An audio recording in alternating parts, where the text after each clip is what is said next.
Okay, we're here with Boston Schulz. Did I say the last name right? Did I say it right? Schultz, but yeah. Schultz. Okay. Sometimes I'm like I jack up people's names and I don't like that because some people call me Darren. Sometimes I'm like, no, it's Darian. I'm like, how are you today? I am fantastic. I am so happy to be here. For whatever reason, I woke up this morning thinking today was Friday. So, like, that's the Whoa. only negative that I have right now, but I'm happy. It's a great day. I'm so Okay. happy to be here. Now you know that a jump from Tuesday to Friday, that's a big jump, It is Boston. a I big don't know. jump. So, we'll see how the rest of the week goes, but right now I'm surviving. You are surviving. Before we jump into it, I was like pulled in by your name, Boston. Okay, Yeah. why? Okay, your parents, somebody named you Boston. What's the story behind it? Yeah, it's it's been really funny because it's just a family nickname. Like my parents had no idea what to name me, and they actually thought that I was a boy going up to the day that I was born.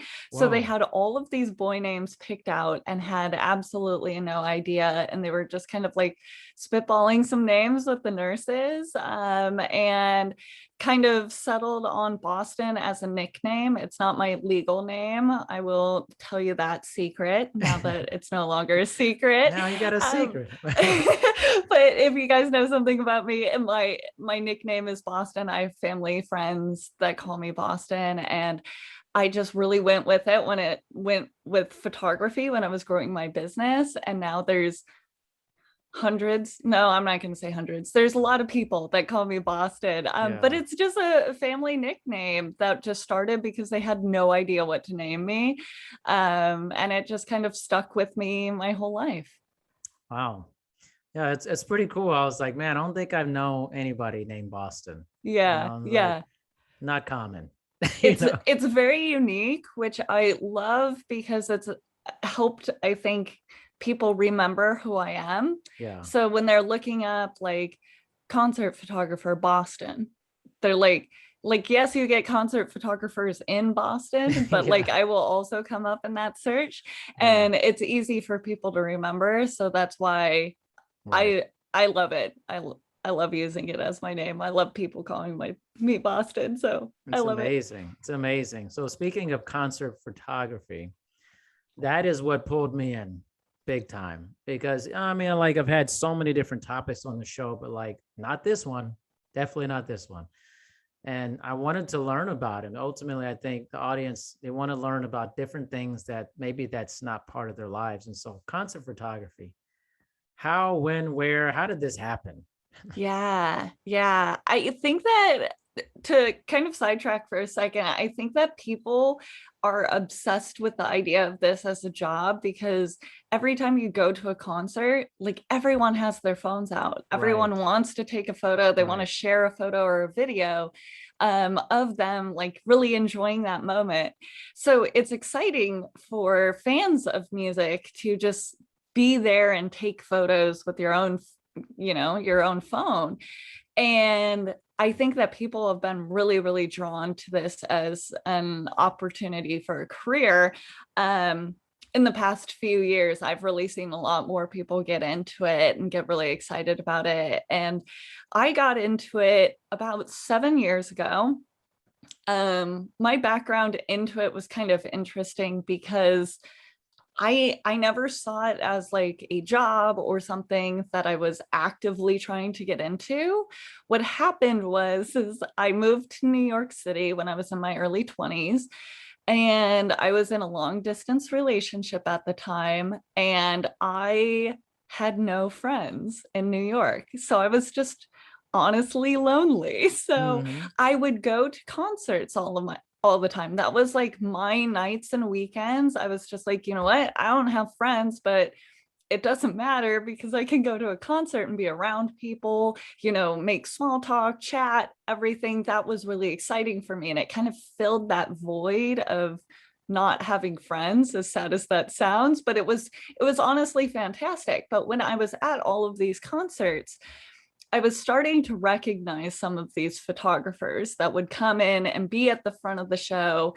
And I'm like watching them, watching their cameras and everything. And I was always kind of interested in photography, but never picked it up. And I had a few friends that were photographers. So I reached out to them. I was like, look, I know you do photography. I've seen a whole bunch of people doing great concert photography at these concerts I'm going to. I want to do that. And all of my photographer friends are like, well, I don't do concert photography, have no idea what you're talking about, but here's what I can tell you about photography.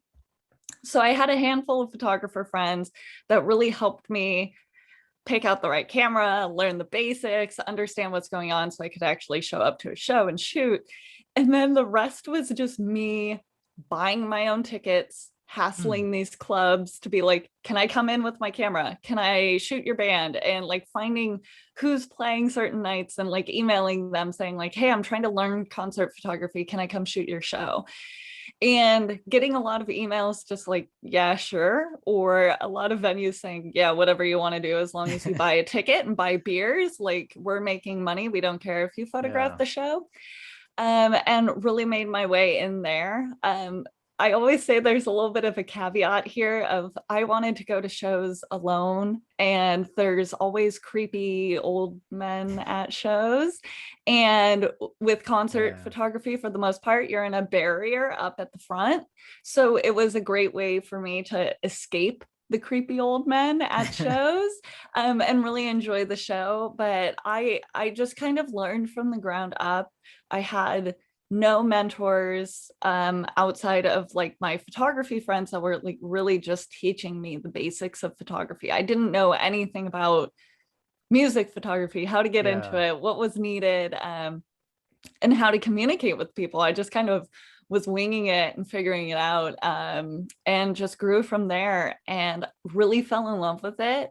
I still personally consider music photography a hobby. And the reason that I do say that is I work professionally as a music photographer, make money off of it. I probably spend a lot more than 40 hours into it, but I also work a day job. So like I want to have a creative outlet, and concert photography is that for me. So I don't tour, but I recommend other people to go on tours if someone talks to me about that. And I just do local shows. I'm based in Los Angeles, and nights and weekends are my jam. I come out and photograph people, mostly local bands, and help them kind of grow, get whatever they need for their singles, their releases, and all of that. And I feel like I'm going on and on, but I really love it. And it's a great creative outlet. You're working with creative people constantly, and it's just so much fun to be around these people. So I've really, really loved it. And it's such a unique experience to be front and center at a stage, really, really close to people who are like idols of yours, and being able to photograph them. It's fantastic. So how do you set up the shots? Like, I'm interested, like you're there in this barrier and stuff, like what's the process that you get into to get the shots that you want? Yeah. So there's kind of a lot that goes into it. First, it kind of depends on like the gear that you have and what you can do with it. Because for example, all of the clubs, and I would say most of the clubs I shoot at, are very dark. So it's really a struggle to get the correct photo and correct lighting because it's dark, and most venues do not let you use flash. And it's also really distracting for people watching the shows, and obviously the musicians if you're shooting and a flash is going off each time. So you really have to learn your gear to make sure that, first of all, you capture something that is a viable photo, I'll say. But when it comes to the posing, I feel almost like, I think the best way to describe it is like a chameleon. You know how they have like one eye that's looking way over here and one eye that's looking way over there?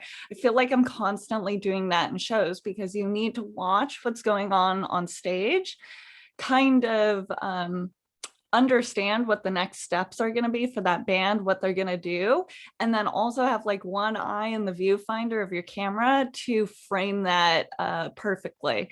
I really love horizontal photos. Almost everything I shoot I think is landscape horizontal.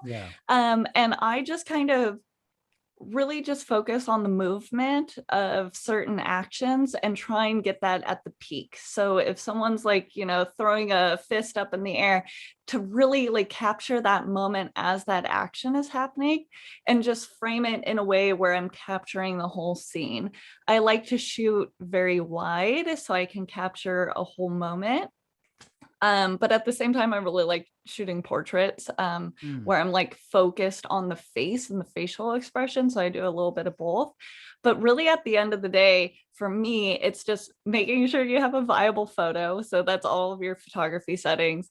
And then making sure that you tell a story within that framing of your picture to have it show what's going on, show that moment, show that experience on stage. And I do that by just like capturing that action in a wide shot so you can see everything that's kind of happening around it. Interesting. I love the process of things. That's why I felt like that's why I wanted to ask that. But is there ever a moment when you're like up there and you're like, I shouldn't be shooting this? Like, I just want to see this with my own eyes. I think that as a fan of whatever bands you're photographing, I think that happens. There's kind of a back and forth in this industry of like, when you're working, you're not a fan. And I get that, but there's a lot of people that are out here working with publications that aren't on like these huge, rigid time schedules and professional levels, I'll say. So I think for you to like, take 5 seconds and just put your camera lower and just like look up at the band that you're shooting and take that moment in, I don't have a problem with that. I have this story that I got to photograph Tom Petty a few years back. It was right before he passed. I actually have a poster of him right here behind me because it was one of my favorite moments. But that was a show that was a huge fan. And I came into that venue where there was a little bit of space where I was completely alone. There was no one around me. And I took a moment in one of the songs just to like look up at him and kind of like do a little dance because I was having such a good time. And I will always remember that moment. And a lot of people say that's unprofessional. I wasn't in anyone's way. I wasn't blocking anyone or doing anything that was, outside of the rules. I was just taking a little 5-second moment for myself. And I kind of like encourage that. At the end of the day, you want to enjoy your job. So if you're doing this as a job, like you should probably enjoy the band that you're shooting and like enjoy those little moments. But it's just really funny because I have had a lot of those moments where, I've just like sat there. I'm like, oh my gosh, I'm getting to photograph this band. And that happened a lot when I first started, that I was getting to photograph some of these like bigger names and A-list bands. I was just like, holy crap, I'm photographing the Foo Fighters right now. Like, I can't believe this. And then just like taking that little moment of recognition, but at the same time, I love being behind the camera and photographing that. So to watch it through the camera and really see what's happening and capture that at the same time, I really, really love it. But sometimes, you do need to take a second to yourself. And sometimes that happens like right when you leave and you're walking out of the photo pit and you just turn around and like right at the, because you're normally there for 3 songs, the first 3 songs of each set. So they kind of usher you out at the end of the 3 songs. And sometimes I get to the gate and I'm out with the rest of the crowd and just turn around and look back and just like, I just photographed 3 songs. I was just there for 3 songs and I had such a great time, and just like recognize that, enjoy that moment, and then get on to whatever else you need to do. But I always love those moments. It just made me think of like one of my favorite movies. I think it's called The Life of Walter Mitty or something to that effect. It's a really good movie. Ben Stiller is in the movie, and Sean Penn. Okay. And they make this make sense. Anyways, Sean Penn's a photographer, and he, for like Time magazine, Gotcha. And it just like, I was like, man, this makes me think of this. And Ben Stiller's character is trying to find all this meaning in his life. Mm. And he has to find this photo negative that Sean Penn sent. And he travels all over the world, Iceland, it's like Pakistan, all these places. And he goes up to the mountains and he finally sees Sean Penn, and he's basically trying to photograph this spotted snow leopard. And he's looking in the camera, and then he puts the camera down, and Ben Stiller's character goes, "Why didn't you take the picture?" He says, "Sometimes I just like to watch. I don't want to take the picture. I just want to look at it." And he says, beautiful things never ask for attention all the time. Yeah. And I remember that line has always stuck with me. And sometimes I think when you're watching something, it's like you put the camera down and you're like, I just want it just for me, for my eyes. So, yeah. And that's a big thing that like I keep hearing about shows and people being at shows, is like when you look at the crowd, everyone's looking through their phone and like recording it and putting it on Snapchat.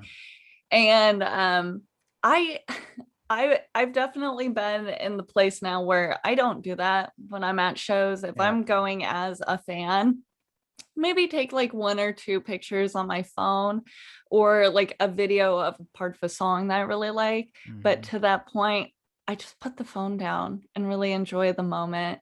And when I'm in the photo pit and I'm photographing a band and I'm doing it professionally, legitimately, I do try to like, take my photos, do that business, and then get out there and then go enjoy the moment. Like go just sit back and watch for a little bit and take that time, because like you're not going to remember watching a show through your phone. No. You're going to remember watching it and like being a part of the moment and having people dance and joke and sing around beside you. So I kind of always try to remind the people that I'm with, I'm like, put your phone down. It'll be okay. Yeah, you'll remember this. I promise you. So it's always like nice to have those moments and have those moments outside of screens for sure. Yeah. I think we have this like thing where we're like trying to document our lives constantly. It's almost like a weird self-indulgent thing to like constantly document your life. Like, I know I'm not going to remember any of it if it's not written down, or if it's not recorded, it didn't happen or something, but it did. It's in your personal space. And sometimes I have a hard time with that. Like sometimes things are just for you and not for other people, Yeah. I am the worst with social media. Because what do you mean? I don't post all of the time, and I have a hard time with that concept, with being like, okay, documenting your life. I have a lot of photos on my phone that I back up on my computer and that I have saved throughout the years because I want to remember them. And my personal archives for photos are pretty crazy. They're all like categorized by years. They're really intense. There's like moments in there that I can go back and like actively look through those and see it, like, remember things and like go through and enjoy that experience. But the idea of taking that, putting it on social media and documenting it for kind of like other people, I've always had a weird, I don't know, feeling about. Some of it I used to post a lot, and then I really realized, I was like, who is this for? Why am I posting this? Like, is anyone actually getting enjoyment out of it? Is this just like me trying to have like bragging rights of something that I'm doing every day? I personally have like a weird feeling about it, and I'm not saying that everyone shares the same feeling, and I definitely follow a lot of people and influencers that post every day, and I love seeing their posts, but it just doesn't seem like it's for me. So it's kind of a weird mentality. Yeah. Actually, it's funny you said that, because I have felt that way since the beginning of social media. I'm like, I don't know, like I grew up in the 80s. And I'm like, I don't know, like in the 90s, like if I went somewhere and I told everybody, like I just went out and said, hey, I'm going to the movies. Does anybody want to know what I'm watching? Or is I'm eating at this restaurant. Do you want to see a picture of what I ate today? Yeah. Like everybody would Yeah. think you're crazy. They'd be For like, what are sure. you doing? Like, why? That's your business. Keep it to yourself, like, Yeah. and it's almost like, and I don't know. I know a lot of people who document every day and they don't like it either, by the way. Oh, really? They don't. But you know what? You get caught up in this machine of Yeah. like, people Yeah. don't want to feel irrelevant. And they feel like, if I stop doing this, will people continue to watch and follow me? Yeah. There's a weird psychology behind that, I feel Yeah. like. And I think that like these days, everyone expects everyone to be an influencer. And I feel like I'm getting really off topic, but like with No, it's all TikTok right. and stuff, like anyone can go viral. With Yeah. YouTube, anyone can go viral. So it's like, what expectations do you have as like a normal average Mhm. person to have like these certain following levels and whatnot? Yeah. And I've definitely like had that battle on my own of being like, okay, this is my photography Instagram. I want people to think I'm really cool, really neat. I'm doing all these awesome things, that they should follow me. And then like get frustrated that I'm like below 2,000 followers. Yeah. And it's like, does that really matter? Like, as No. long as I'm getting clients, I'm making my clients happy, I have time for my friends, I'm using social media as a way to have personal interactions with Mhm. people and have Yeah. connections. I was like, should I really want 1 million followers? Is that like, part of my lifelong Yeah. strategy? It's just a weird mentality, and everyone, I feel like, is so focused on, we know influencers, like everyone knows someone, it seems like, who's famous or has gone viral Yeah. on a platform. And if you're not one of those people, then you're like, why haven't I gone viral? Why Yeah. don't I have that many followers? So it's an interesting thing. And like, I grew up in the 90s, and Yeah. I vividly remember not having a computer and like Exactly. going out and I remember having my first digital camera that my grandma gave me, and I still have it. It's hilarious. The quality is awful.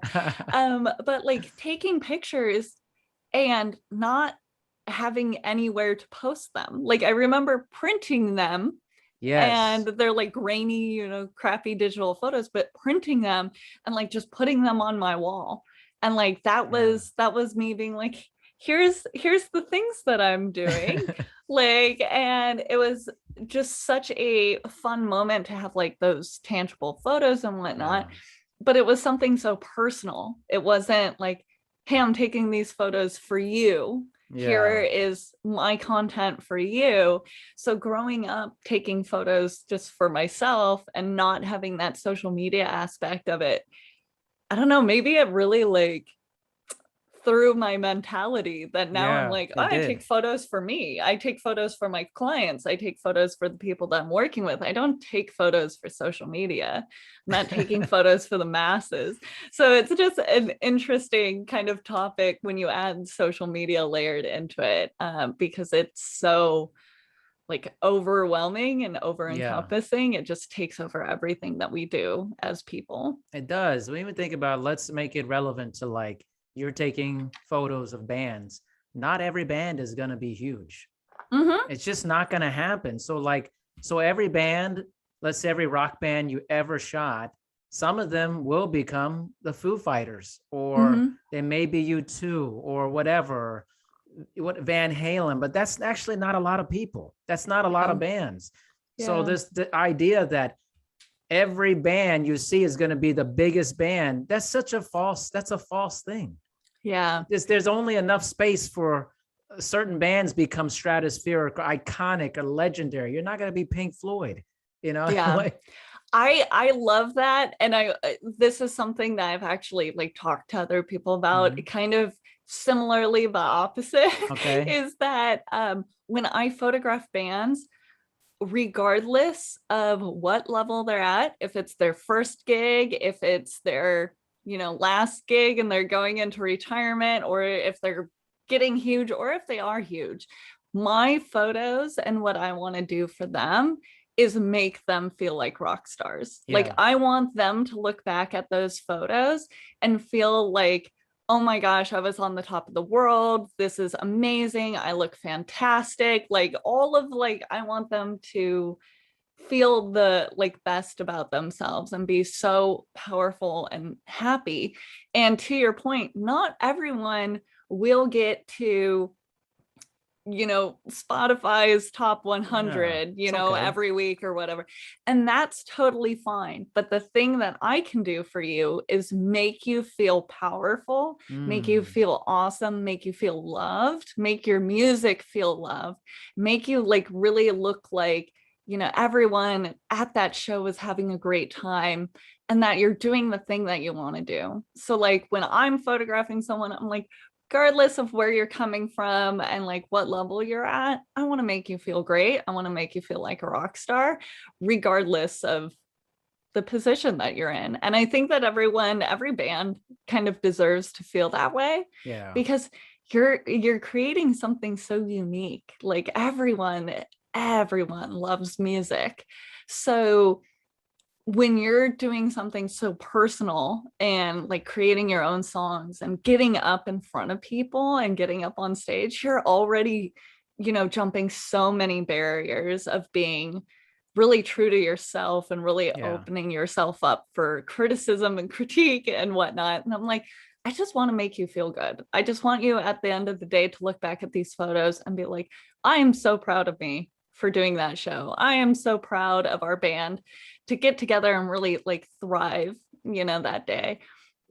And I just want everyone to be proud of the work that they're doing and Yeah. stuff. And it's really hard because it's like sometimes in the music industry you don't feel like you're making kind of like a spot for yourself, that no one's Mm, really listening to you. And I want you to be able to like look at the photos that I give you and be like, someone got it. Someone liked yeah. our music. Someone was really happy about that. And if I can make you feel that way, then I did my job as a photographer. That's amazing. That's true. I love the angle, like the philosophy that you have about it. Thanks. It's funny. It's like you and I struggle with the same things. I feel Yeah. like, and we have very similar mindset about this. Um, as weird you're saying, I'm like, man, I have these same thoughts. Man, I have these same thoughts on a daily basis. Love it. Love you it. know, and it's good, like when you hear somebody else thinking a thought that maybe you think, should I like be questioning this, or like, I don't know. It's just there's a synergy Yeah. with that. On the and extending what we are talking about, like with bands, what's the best feedback you've gotten from a band about your photography? That's a great question. So I feel like there's been a few layers of this. Like I've had feedback from bands that in the editing process, they're like, this isn't the vibe that we're going for. And sitting down with them to really understand their vision and what they want as the final outcome of their photo, and kind of learning to be able to like pivot and edit in a way or capture photos in a way that's unique to each band. Yeah. Um, like if I'm shooting for myself, when I work with publications, I would say that's what I kind of consider shooting for myself. I edit them how I want to edit them. I capture what I want to capture, and then that goes out to the magazine or publication. They post it. But when I'm working with a band, like they have a vision of what they need or what they want. And a lot of the feedback that I've personally gotten is unique to each band, saying like, this is actually what we need. Mm, And either like you missed the mark on it, or can we change this way?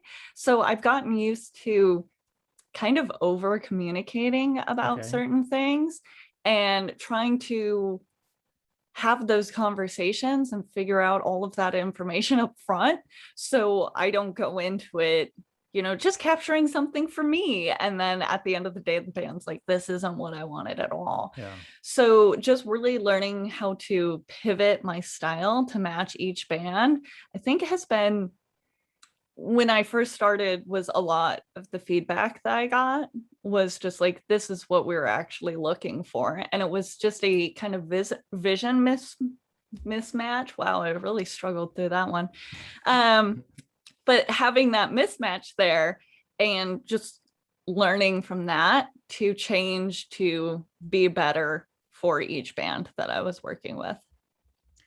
Man, a lot of things are flowing through me right now about what I want to ask. Interesting. All right, I got to figure which question that came to me I need to ask first here. All right, so, okay. What have you learned the most about yourself from photographing all of these bands? Ooh, that's a great one. Okay, so I think that I've learned and grown a lot through photography, and also just like recognizing, I would say, like my own personal flaws and my own like personal personality challenges. And what I'll say is, when I started doing more with photography, I got, and I openly talk about this too, that I feel like I got hot-headed. I felt like I was like, why am I not getting these jobs? Mm-hmm. Why am I not going on tour with these kinds of bands? Why aren't people emailing me back when I ask about opportunities? Why am I not like this, that, and the other? And I feel like every once in a while people struggle with that, but that was something that like really hit me. And I kind of went through this phase where I had to step back and be like, what's wrong with me? Why am I so aggressive about this? And it was like I was looking for everyone else to blame instead of myself. Um, and with that, I started recognizing or like thinking of people as competition. So like every time I was in the pit with other photographers, I was starting to get like secluded, where I like didn't want to talk to other people because I like was like, you're my competition. I'm not going to be friendly. It was just like honestly a really dark time for me. So for me to kind of go through that and learn, this is not who I am, this is not who I want to be, and try and like change myself through that, it helped not only with photography but with my, I would say, my day job, my personal relationships, my friendships, just to have that moment of stepping back and being like, why am I so angry, why am I so competitive? And from there, I actually like started a YouTube channel. I started a podcast to talk to other people, to hear what they have to say about music photography, their tips and all of that. And then also share the things that I knew about music photography, as a way of giving back. And that really, really changed my opinions and my feelings about everything. It was like a complete 180 pivot from, it's about me, I need to grow my career, I'm doing something awesome, I'm doing something great, to I want to help other people because there are these fantastic photographers out there, and if I can connect the loop between them and someone who's starting out and help you along that path, like I would love to do that, because I have the time to do that. These amazing photographers who are out there touring and doing all of this stuff that I look up to, they don't necessarily have the time to sit down and make a YouTube video about how to start photographing your first show. So it was really, I think the biggest thing that I learned was just learning about myself, learning where I want to be and how I want to present myself in this industry, and just kind of as a person to make sure I'm like the happiest, healthiest version of me. And I know that sounds like really cliche, but it was definitely a turning point for me, that I just went through like this really weird time and had to kind of rope myself out of that hole and like really dig myself out, to learn to be better and then also be happier and figure out what path I'm on, to not compare myself to others, to not get overly competitive, all of that stuff. So definitely a learning experience. Yeah. So you come here for the deep questions. Yeah. That's like Exactly. I'm like, man, okay, this is gonna be kind of an existential question here. But I maybe wonder too a little bit about what was your best moment or moments photographing a band? So I loved photographing Tom Petty. That was definitely a great experience for me. I'm going to be very, I guess, weirdly gushy and romantic here for a second, but my boyfriend is also a musician. So being able to photograph him has always been a very fun experience, especially since we've been together for 10 years. So I've seen his progression through the first time that I photographed him to now. And just seeing that growth is fantastic. And I really, really love that. So like every moment that I get to photograph him. And I would also say I really love watching local bands grow. Kind of similarly, just to like have that start of a relationship with a band. And then if I like catch up with them 3 years later and they're playing a sold out show like somewhere else that's huge, love that. I love seeing that and being able to photograph those moments, seeing like this is where we were, this is where we started out to now. Love that. But there's, you know, there's so many people that I had the honor to photograph that I just really, really loved. And just too many to count, to be honest, but or for me to list off, but I've just been so honored with the bands I've been able to photograph. And I just love seeing that growth. And I love seeing musicians who love performing. I feel like that's something that I've learned when through this is there's definitely musicians that get tired and like don't seem to enjoy being on stage anymore. I was gonna add, and then when you said that, I was like, there's the next one right there. Like, do you have such a fun, you can tell, like, you're like, they're phoning this in. This isn't like, they're not into it, you know. I would say I see a lot more of people having bad days.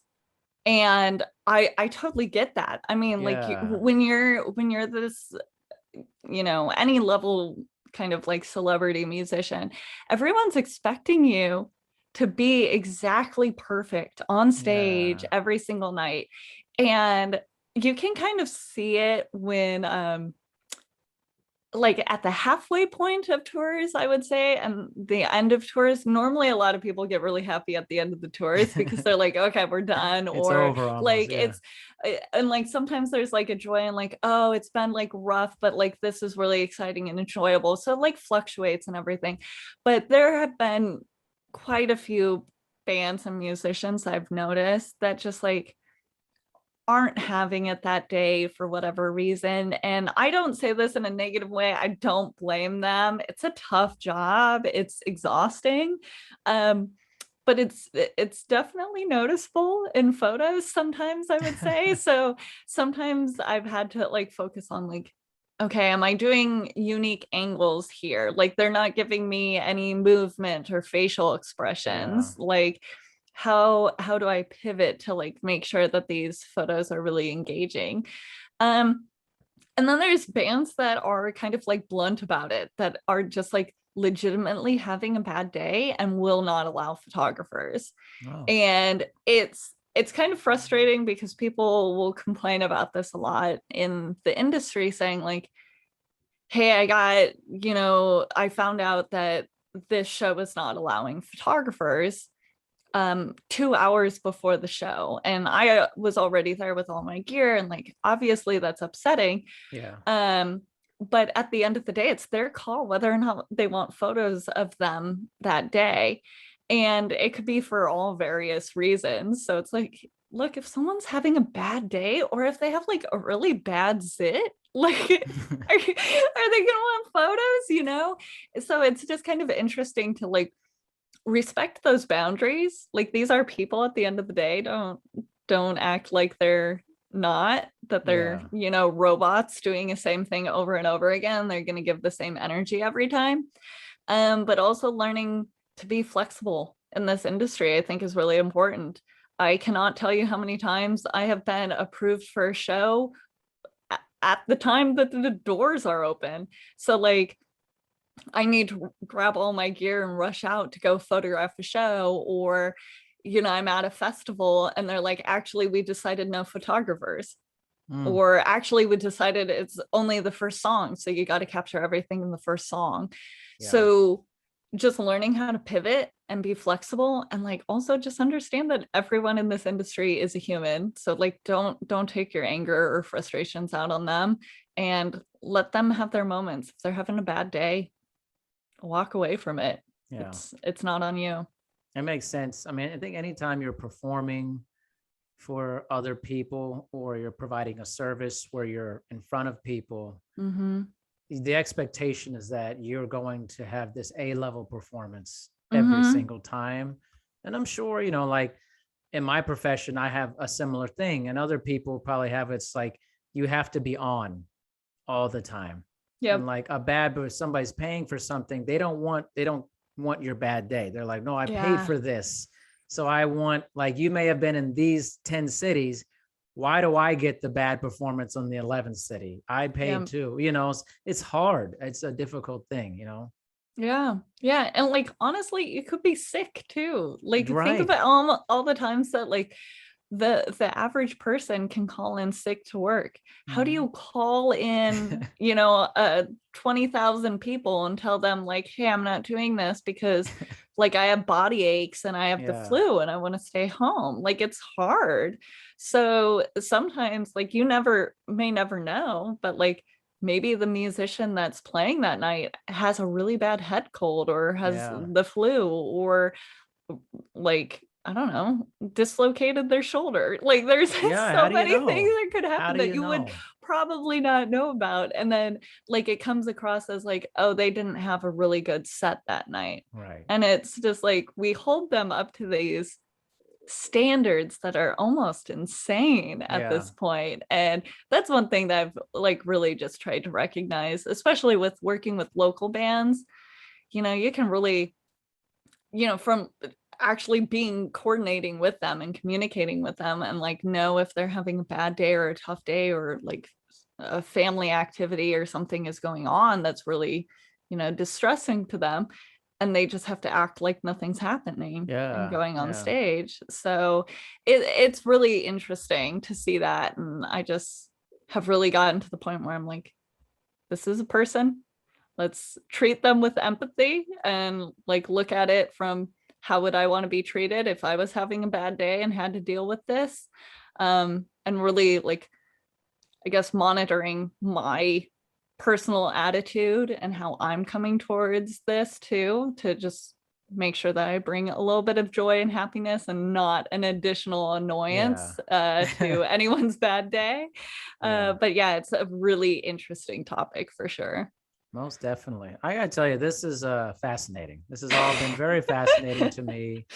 Like I said, Love when we it. started, I had no clue where we're going, but it always ends up in the right place. I always feel Yes, I like, love that. I love that. Yeah, there's something organic about it. But to wrap up here, I wanted to give you an opportunity to just, put out how people can check out your podcast, your YouTube channel, all the stuff before we roll out of here. Yeah, yeah. So I think the only social media that I'm like really active on, I guess, is Instagram. So go find Mhm. me at Boston Schulz on Instagram. So that's BostonSchulz.